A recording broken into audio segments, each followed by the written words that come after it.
Welcome to This Week in Northwest Georgia Football, brought to you by Riverside Auto Group and produced by WLAQ Sports. Each week, we bring you insight, analysis, interviews, and our predictions for the week's matchups around the Northwest Georgia area. Here are your hosts. Yes, your hosts are here, and we're glad to be with you. This is This Week in Northwest Georgia Football, and today we are embarking on a new journey. We're going to the third part of the season.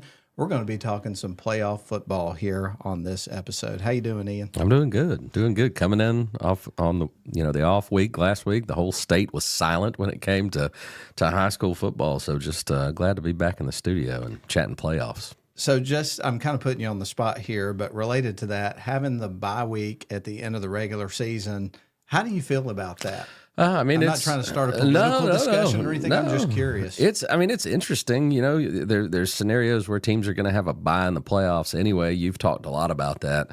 Really, the last few months, you've made that point. Like some teams are going to have 3 weeks off. If they had a bye at the last week of the regular season, the mandatory bye here and a bye in the playoffs, that's nuts. I mean, that gets you completely out of rhythm.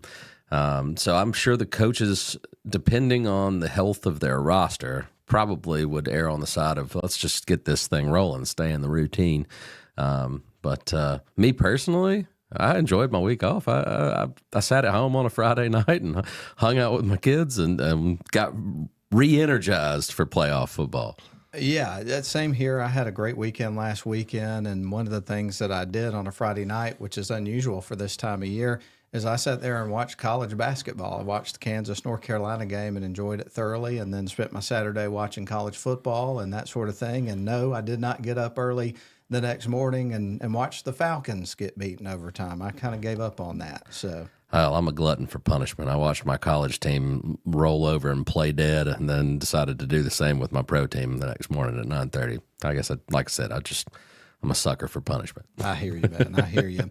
Well, before we start talking about next week's game, I do want to do one thing because we've had the reclassification take place. Obviously, we're in year 2 of the current cycle, which means next year things are going to look a little bit different. We won't dive into the details about all the surrounding communities and things of that nature, but we will mention what the new regions for the next couple of years, starting next season, are going to look like for the teams that are here in Roman Floyd County. And we'll start with Region 6A, because that's the region that the Rome Wolves are going to be in next year. And it is going to feature Creekview, Kell, Lassiter, Pope, River Ridge, Sequoia, Woodstock, and then, of course, the Rome Wolves. Unless something's changed since the last time I looked at that. I know they had an appeals process, but I think that's post-appeals. So any reaction to that as a Rome Wolf? I think my immediate reactions are welcome back, Kell. Because that was a good rivalry for a couple of years when they were in the same classification there for about 4 straight years. And those two teams didn't care for each other very much, made for some very entertaining matchups and a lot of high-caliber players in those two programs. The second thing is reel those names off again, and you've got some serious powerhouses, which the Rome Wolves never shy away from competition. You look at their non-region schedules for the past decade, they play tough teams, and they've played in tough regions. But the last 2 years, that has not been the case, not by their doing, but that's just the luck of the draw. And I don't think that gets you ready for the playoffs. It's like when Rome enters the playoffs, they've won 8 straight games, so they've blown everybody out. And sometimes you need a little adversity throughout your season. So to me, you play the teams that are put in front of you on your schedule, but that's going to make Rome even stronger to be in a region where there's some stiff competition. Absolutely. I can't add anything to that because that's my thoughts exactly on that situation. So I was grateful to see that situation. Certainly is going to make for some very interesting storylines, some great football getting played in that particular region. Now on to the other region involving local teams. You're going to have Region 6 AA, and that is going to feature Almerchi, Bremen, Coosa, Darlington, Heard County, Model, Mount Zion, and Pepperell. So all of the county schools and Darlington are going to be lumped in the same region coming up for the next couple of years. And that is something that we've talked about in depth over the last couple of years. just talking about how, you're grateful that these past years you've had, Pepperell, Model, and Darlington in the same region, but you miss having the other local schools, Armurchie, Coosa, in that mix there. And now you've got them all together. I know there was a spell there where Model had moved up and that sort of thing, and they were playing some random teams and long road trips and stuff like that. And now it feels right again to me when I see those teams in the same region. Yeah, absolutely. And it's going to mean a lot to all those fan bases to know that those built-in, you've got 4 games throughout the season where you're playing a cross-county rival. The guys that you're going to be hitting. The fans that are sitting in the other bleachers. There's just a little bit extra to it, and to me, that is how it should be. Absolutely. So I think we both are in agreement that that's awesome. Yeah. I mean, 2 thumbs up on that for sure. Well, let's see. Last week, we won't go into too much details. 2 weeks ago, because it feels like the games that took place at the end of the regular season is ancient history by this point in time. It was only a couple weeks ago, but it feels like eons ago to me. Yeah, it does. It really does. But we have to at least give one shout out to a team whose season's over, and that's the Model Blue Devils. What a way to close out their season. Absolutely. It was a last play field goal, right, that lifted them to victory in their game to close out the season. And I know there was some talk even at the end of the night that maybe with the power rankings and stuff like that they could still sneak into the playoffs. That didn't turn out to be the case. But like you say, for a young team in particular, to finish strong the season on a good note kind of gives you something to be excited about and build upon for the next season. Yeah, that's a good Temple Tigers team that they found a way to defeat, and they deserve a lot of credit for continuing to punch all the way until the end. The ball didn't bounce their way a lot this season, but Coach Honeycutt is going to get the most out of his players, and they finished the season on a high note. Yes, they did. Well, Ian, the last week that we picked games, I keep saying last week, it wasn't last week, it was the week before,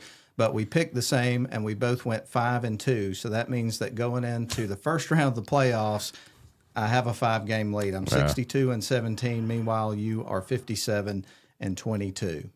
So there you go. It's not a bad record. It's just 5 games shy where I need to be. Or 6. We'll see. How many weeks we're going to be doing this. We'll at least have a show next week. It depends on how many teams move on and how many games we have to pick, and that sort of stuff is how we roll with that. So we'll just see what happens. But I can give you the list of games that we're going to be picking today, and that is going to start in GAPPS AA 9-man football. This is a semifinal playoff game, which will be played at Coosa and a rematch of a regular season game. The Harvester Christian Academy Hawks. Got to pause after you say that. Yes, you do. Are going to be playing the Unity Christian School Lions, and again, that'll be at Coosa. Then we'll move into Class A Division I. The Gordon Central Warriors are in the playoffs for the second year in a row. They're going to be playing at Jasper County against the Canes. Then you got the Bremen Blue Devils and another rematch. They're going to be playing at Pepperell in Lindale against the Dragons. I think the regular season game was in Lindale too, wasn't it? I thought they played at Bremen. Did they play at Bremen? Okay. I'll have to look that up during the break. I may be incorrect about that. But then in Class 3A to A private, we've got one game we're going to talk about there. That's going to be the Darlington Tigers taking their they've played Aquinas twice. This will be their second trip to Aquinas in program history, but it's going to be the Darlington Tigers going to Aquinas to take on the Fighting Irish. And then in AA, 2 games we'll talk about there. Sonoraville at Burke County Bears, South Atlanta Hornets at Rockmart Yellow Jackets. Then we'll move into AAA. We'll talk about the Lumpkin County Indians going to Calhoun to take on the Yellow Jackets. In 4A, we'll talk about Mays Raiders at Cass Colonels, and then Maynard Jackson Jaguars at Cartersville Canes. And then we'll wrap up towards the end of the show talking about 5A and the Lovejoy Wildcats taking on the Rome Wolves at Barron Stadium. So a full slate of games coming up this weekend involving local teams and beyond, and we're excited to talk about them. Yeah, some great matchups. Well, on that note, we've got a couple extra games to pick this week, so we better take a break. We'll do some picking when we come back. This is This Week in Northwest Georgia Football. Glad you're with us, and we appreciate Riverside Auto Group for continuing to be our sponsor. We'll return.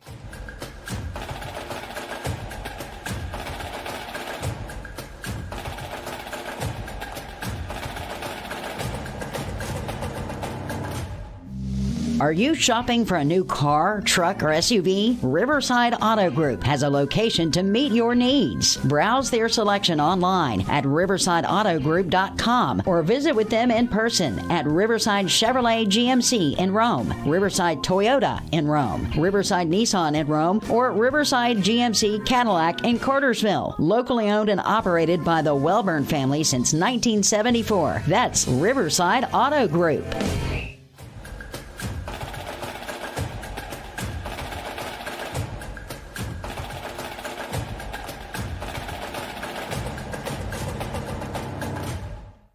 Good evening, everyone, and welcome back to our Round 1 playoff edition of This Week in Northwest Georgia Football. I'm Ian Griffin.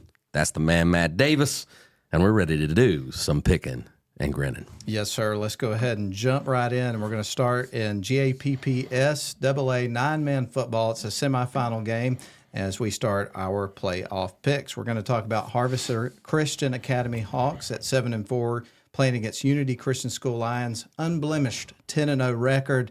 Ian, are you going to lead in talking about those defensive numbers? Let's get there. All right. Look, the Hawks and Lions, you mentioned it. They already locked horns once this season. The result, a 60-22 drubbing by Unity. But let's credit the Hawks in that game, as the 22 points they scored were only 2 points shy of the 24 points yielded by Unity in the previous 7 games. Oh my gosh. So I'm bragging on Unity while kind of giving a backhanded compliment there. Sorry, Hawks. But Unity went on to shut out their next 2 opponents, and that brings their shutout total to 5 games this season. And the total points they've surrendered all year, a whopping 46 through 10 games. You do the math. Pretty simple math. Me and Matt love simple math. I love simple math. It's the only kind that I ever try to approach. Well, you know what else is simple? Picking Unity to win this game. I'm with you in that one, man. I'm going to take Unity. You know, a lot of times when you see a team pop up on the schedule a second time, a lot of times you'll hear people say things to the effect of, well, it's hard to beat the same team twice in the same season. But there's some exceptions to that. And when you see a score like you talked about, 60-22, that's kind of one of those different situations. You don't want to take anybody for granted. There's been a high level of focus for this Unity football team. You talked about the defensive numbers. They're no slouch on the offensive side of the ball. They've cranked that up, score a lot of points too. So I think that this is going to be a team punching a ticket to play for a championship the following week. Well, I ran into Coach Humphreys at the Northwest Georgia basketball media days a few weeks ago, and I told him, I was like, sorry, we're giving your team so much love. I know that doesn't help with the motivation, but, you know, he was humble as always and just excited to get out there and coach his boys. But what a season, and now they have a chance to possibly add a state championship to the mix. No doubt about it. So more on that in a little bit. But now we're going to move into Class A D1, and we're going to talk about the Gordon Central Warriors. Ian, they are 7-3, 4-3 in region play. They're going to Jasper County to take on the Canes, who are 9-1, 5-1 in region play. And this is always interesting to say this time of year, but this is a first meeting. So these two teams have never played each other. So nothing to dive into there. But this was Gordon Central's best regular season since they won 8 games back in 2012. In fact, that was the last winning season that they had before this season. This is the first time that they've gone to the playoffs consecutive seasons since that run, 2011, 2012, and the Warriors have not won a playoff game since 1995. So with all that said, what do you think about this? Congratulations to the Warriors on a 7-3 season. They're building something, and that's exciting. But the gift that they get this year in the playoffs is a really good Jasper County team. They're 9-1. Their only loss came in a close game to Lamar County. I would love to pick the Warriors, but I can't. Yeah, I'm with you on this one. This is going to be a tough road trip. Obviously, you've seen the consistency that Jasper County has had this year. They've had a lot of football success in their history. You have to go pretty far back to some of the big-time history that they have there as far as success. The Canes won back-to-back state titles in 1955 and 1956, but they have only gotten past the first round one time since the early 90s. So kind of an interesting little plot twist there when you look, behind the numbers. But the winner is going to play the winner of Bremen and Pepperell. If Gordon Central wins, they will play on the road no matter what, is the way that shakes out because of the power rankings that exist in 1A through 3A. So just thought I'd throw that out there. But I'm like you. I think Jasper County wins this game. All right. We agree. So we will move on to the next one, turning the page. It's going to be The Bremen Blue Devils going to Lindale to take on the Pepperell Dragons. Man, I can't wait to dive into this one. This is an interesting matchup for sure. Yeah, I hate this draw for Pepperell. Personally, they already went to Bremen. They played a heck of a game. They won 21-10. And, yeah, they get this at home, and that's great. The Lindale faithful are going to show up and show out. We know this. But to have to play the same, I think the advantage when you have two teams that have a equal talent level, and Bremen is a talented team, right? I think the advantage is to the losing team because Pepperell did everything right in that game. They stopped Bremen's running game. So you're going to see wrinkles from Bremen. They're going to change their game plan and come with something different because it wasn't successful last time. That said, really, it all starts with stopping freshman phenom Tavares Tucker. If you can do that, you can beat the Bremen Blue Devils. And I think that the Milk Jugs, the cannon, the fire-breathing dragon, that environment and the effort from this Pepperell team is going to be enough to carry them to victory. But I think it'll be close. I agree with you. Obviously, this Bremen team is a hard-nosed physical football team. They've got some size. They play good defense. They're going to have some wrinkles. They also have another weapon that we should talk about. It's a kicker, Carter Allen. He's one of those guys that kicks it into the end zone or the back out of the back of the end zone when he kicks off. So he's going to make you go 80 yards almost every time. And also, if it comes down to a field goal, he can kick a long one. And so that is a weapon that they have on this team. Now, when you talk about Pepperell, the first thing I think about is that offense because you've got great quarterback Mostant, Sam Ross as a wide receiver wherever they line him up, Maddox Garcia, an experienced back. You've got two young backs in Quintavious Rogers, I believe is his name, and Trey Chapman, and some other guys they can get the ball to. And so they have a dangerous offense. They're hard to keep out of the end zone. So I think Pepperell's going to find a way to make a few more plays on offense in this game. But, when I saw that this was the draw that they got, I was like, man, this is a tough draw. So I agree with you on that one, but I'm going to take Pepperell to win. Yeah, I think they get it done despite the fact that they're having to play a good team twice. Well, Ian, let's move on to the next one. This one we're going to talk about, but we're not going to pick, and this game will be on WLAQ. It's the Darlington Tigers going to number 9 in the state from Class 3A to A, the Aquinas Fighting Irish. Darlington finished 3-7, 1-5 in region play. Meanwhile, Aquinas had a 6-4 record. They were split in region 4-4. Series history, talked about it earlier. There have been 2 matchups. The Tigers lead 2-0. Both previous meetings were second-round games. This time they meet in the first round for the first time. What are your thoughts on this one? Look, you look at the Fighting Irish Aquinas team. Their 4 losses come to programs that have a combined record of 32-8, and they lost 3 of those 4 by 7 points or less. The other one was a 14-point loss. So they were competitive in every game they played. They won the other 6. So I think this is a team that is much better than their record might suggest. Darlington and Wayne Groves and his coaching staff, they know that. They're preparing for it. And then when you flip the script over to the Tigers, they got a much-needed bye week. Injuries have been a problem all year long. Hopefully, we've got a healthy bunch of Tigers going into this game on the road. And that triple option offense, if you can execute the plan to win, it's a great offense to spring an upset. So if Darlington can go on the road, get Miles Twyman, Jace Donaldson, hopefully Bo Powers will be out there toting the rock as well. And then you look at Nate Konchesky and how cleanly he's executed at quarterback. If they can have a clean slate and not turn that ball over, control the clock, they'll have a chance to win. Yep, I agree with you on that one. I think it's a super interesting matchup. It's a long road trip to take. I should know because I've literally driven to Augusta, and I'm not exaggerating, probably 70 times in the last 11 years. So it's a long road trip, but at the same time, you mentioned the week off. You've got, not a big senior class, but some key playmakers in that senior group that would love to extend this season, have another opportunity to play in their Tigers uniform. And they've got some dudes that can get the job done, I think, some explosive playmakers. So we'll see what happens. It's going to be a tough matchup, no question about it. I will point this out. The winner is going to play Whitfield Academy, who had a bye week this week. So the winner of this game moves on to play Whitfield Academy, and that will be at Whitfield Academy. So if Darlington ends up winning the game, they're going to face somebody they've already faced in the regular season. We've already talked about that a couple of times in this broadcast today. So kind of interesting there. Absolutely. But not picking this one, but I do think it's going to be a super interesting matchup. And again, you can listen to the radio call on WLAQ AM 1410, 96.9 FM, or online at WLAQ1410.com. All right, that's a good place to take our next break. And by the way, I do want to mention that coming up a little bit later this evening at 7 o'clock, 40 minutes away at this point of the broadcast, we are going to have Coach Groves here, Wayne Groves, and the Coach Groves Show Playoff Edition, Round 1. So make sure you're here for that. We'll be right back.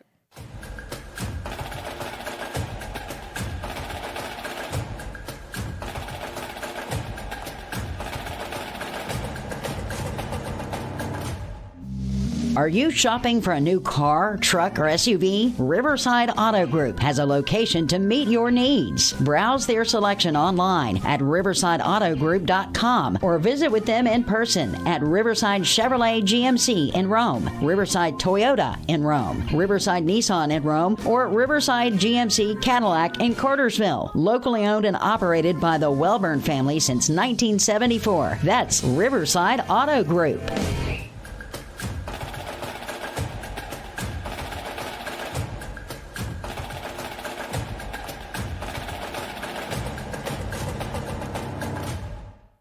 And we're back, and glad to be back on this episode of This Week in Northwest Georgia Football here on WLAQ's YouTube stream and also Facebook Live. And we're just going to go ahead and jump right back into the games because we got about 10 minutes left, and we've got a couple more games than we normally do to pick this week because of the playoffs. But in AA, it's going to be the Sonoraville Phoenix.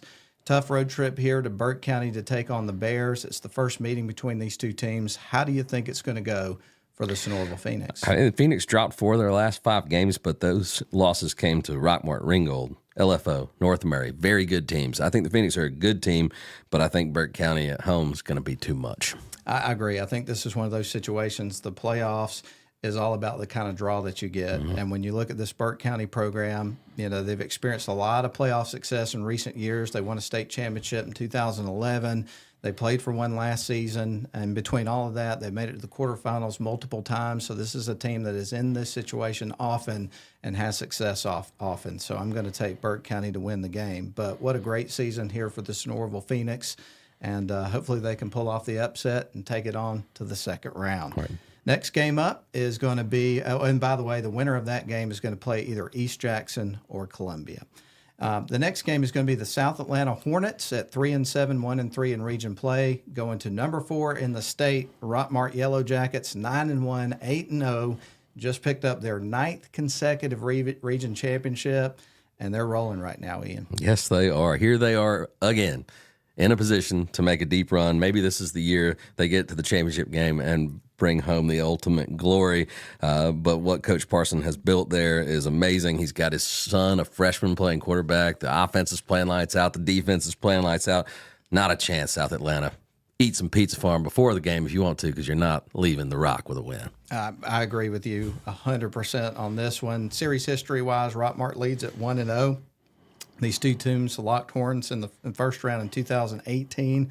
Rockmart won 55-0. Could be a similar result in this game. When I saw the score of North Murray and Rockmart from the last week of the season, it kind of shocked me because that's a good North Murray team. It's ranked in the top 10 going in that game, and Rockmart beat them 42-7. Did I see that right? You saw it right. Wow. So I think that tells you a lot about where this Rockmart team is and how fine-tuned they are going into the playoffs. Could be another magical year for that Rockmart team. Let's hope so. Yeah, absolutely. All right, let's move on to another couple of games here. We're going to go to AAA and talk about the Lumpkin County Indians out of Dahlonega, Georgia. 6-4, 4-3 in region play. They make the trip to the Reeve Calhoun Yellow Jackets. We're going to be rocking and rolling. The number 2 team in the state in AAA. They're 8-2, 6-0 in region play. I kind of feel like there's only one way to see this. Well, I mean, we're talking about another red-hot Yellow Jackets team that's poised to make a run at a state championship. Calhoun, you know, they're rocking and rolling and peaking at the right time. They get a Lumpkin County team whose campus borders the summer camp I grew up going to. If you're a Methodist and you're listening to the show, you know about Camp Glisson. But that's not going to have any impact on this game. Lumpkin County plays in a tough region, so I think they'll come in and give them their best shot, but they're not ready for the Reeve. Not happening. No, I would agree with you on this. Calhoun defeated Lafayette 35-9 to close out the regular season. The Indians capped off a solid regular season with a win over a good Pickens team. Calhoun's not Pickens. That's a different level in this matchup. I think Calhoun's going to dominate this game. Even if they get off to a little bit of a sluggish start, they'll right the ship and get the job done and move on to the next round. Winner's going to play either 22 seed Gilmer or number 11 Douglas, Atlanta. So there you have it. All right, we're going to take our last break because we need to know how much time we got left to pick these last few games, and we are running out of time rapidly. So we'll go ahead and take the break. We'll come back. We'll pick the last few. We're glad you're with us on this episode of This Week in Northwest Georgia Football Playoffs, First Round Edition 2025. We'll wrap up after these messages.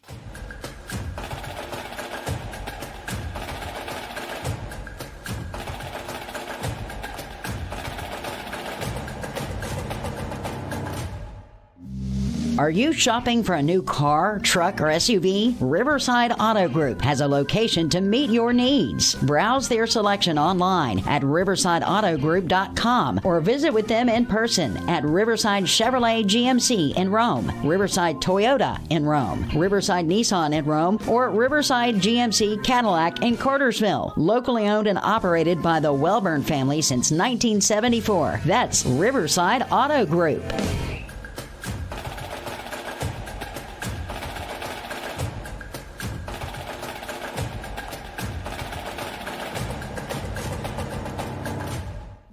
Welcome back, everybody, and we are going to jump right back into the picks, and we're talking Class 4A here. And the first game we're going to discuss are the Maize Raiders and the Cass Colonels. This game at Cass. And what's crazy to think about is just a few years ago, Cass upset Maize on the road. Now they're the favorite in this game. Maize is coming to their house. And what a job Coach Gates has done building this program. Look, Maize is a proud program. They're going to come in and give Cass their best shot.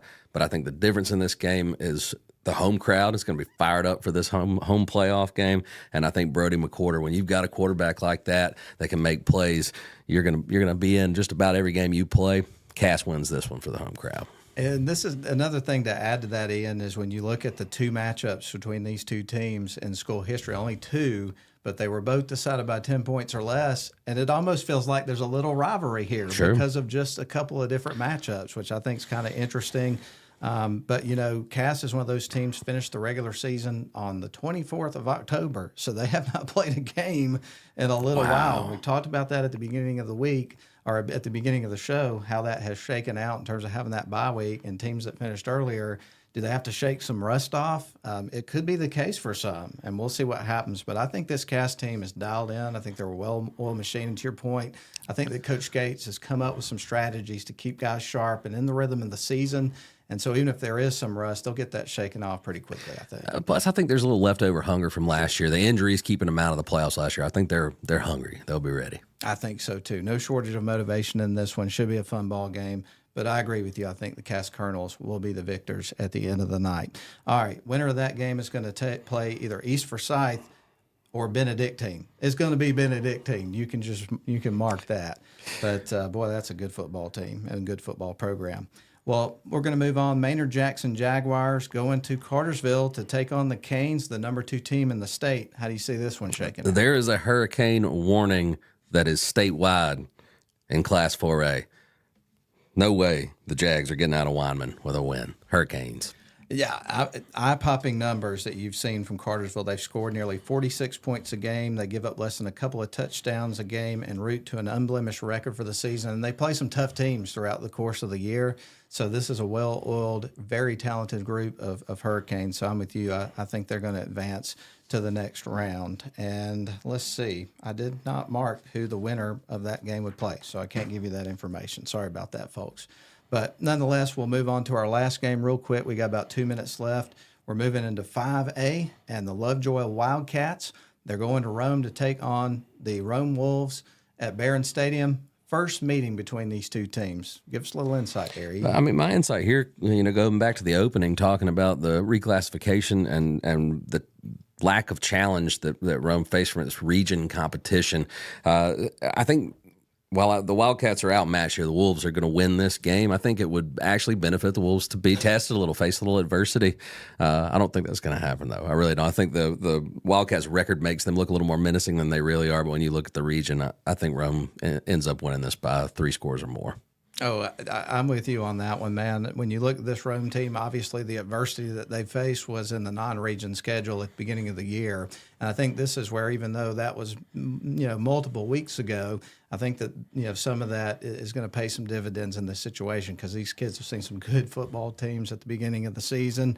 They've won 8 in a row, high-powered offense, scoring 46 points a game. They've got lots of weapons to choose from. Everybody talks about their big-time receivers that they've got that are going, to Georgia Tech and Winston and Collins, and those are great players of a complement of other really, really good players as well. Good on line of scrimmage, good defensive team. They've given up about 16 points a game, so they've been solid throughout the year, and it's going to be interesting to see what kind of run they can put together. Absolutely. And the winner is going to play either Creekview or Houston County. If it's Rome, the Wolves are going to be at home. So there you go. So we kind of expect that the Wolves are going to be at home coming up next week. So. I picked the Rome Wolves as well. So we didn't have any differences. Not a today, single one. Not looking good for you at this point. It's all right. I've got to pick it like I feel it. So going into our next week of picks, provided we have some coming up next week, I shall still have a 5-game Yes, lead. you will. I'm feeling pretty good about it now. Yeah, you I should. don't like to count my eggs before they hatch, but We're running out of games. them quick. chickens be hatching. Yeah. All right. Well, thank you for being here, and thanks for letting me give you a hard time Anytime. about the score. We appreciate everybody that tuned in for the show today, and we hope you've enjoyed it and gotten something out of it. And in the meantime, we're going to wrap up and let you know the Coach Grove Show is coming up at 7 o'clock. So stick around with us, and we'll be back in just a little bit on the WLAQ YouTube channel and Facebook Live. And so long, everybody. Have a great evening. This has been another edition of This Week in Northwest Georgia Football, brought to you by Riverside Auto Group and produced by WLAQ Sports. We appreciate you tuning in and invite you to tune in again next week. Please like, share, and subscribe.